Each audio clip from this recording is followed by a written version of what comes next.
Donc c'est une crise de représentativité. À mon sens, c'est une crise de représentativité.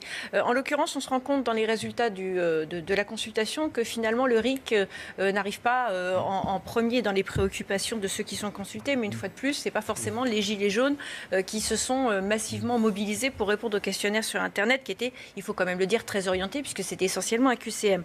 En l'occurrence, sur la crise de la représentativité, la question de l'antiparlementarisme est très intéressante, parce qu'il y a quand même 20% des personnes qui ont répondu à ce questionnaire qui considèrent qu'il faudrait supprimer le Sénat et le CESE, et que ça va plus ou moins dans le sens aussi de la réforme constitutionnelle. Supprimer le Sénat, ça peut faire plaisir à Emmanuel Macron en ce moment. Eh bien justement, c'est ça la question, c'est qu'on est en train de reprocher une hyper-présidentialisation d'Emmanuel Macron, mais en même temps, on a des gens qui disent finalement il faut supprimer le Sénat, il faut supprimer le CESE, qui sont quand même des instances qui sont intéressantes. Et en l'occurrence, le Sénat a démontré quelque chose ces derniers temps, c'est que c'est un contre-pouvoir qui justement peut limiter le pouvoir du président.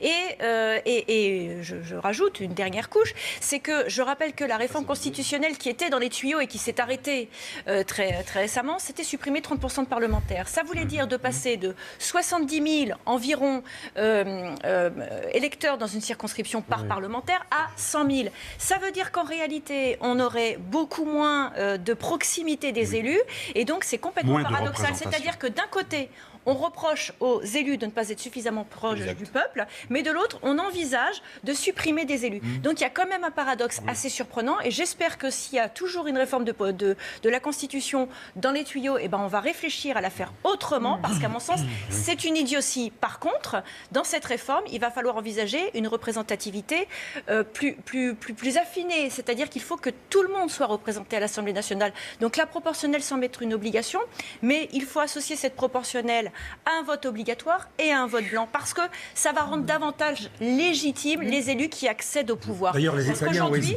le reproche, c'est la représentativité.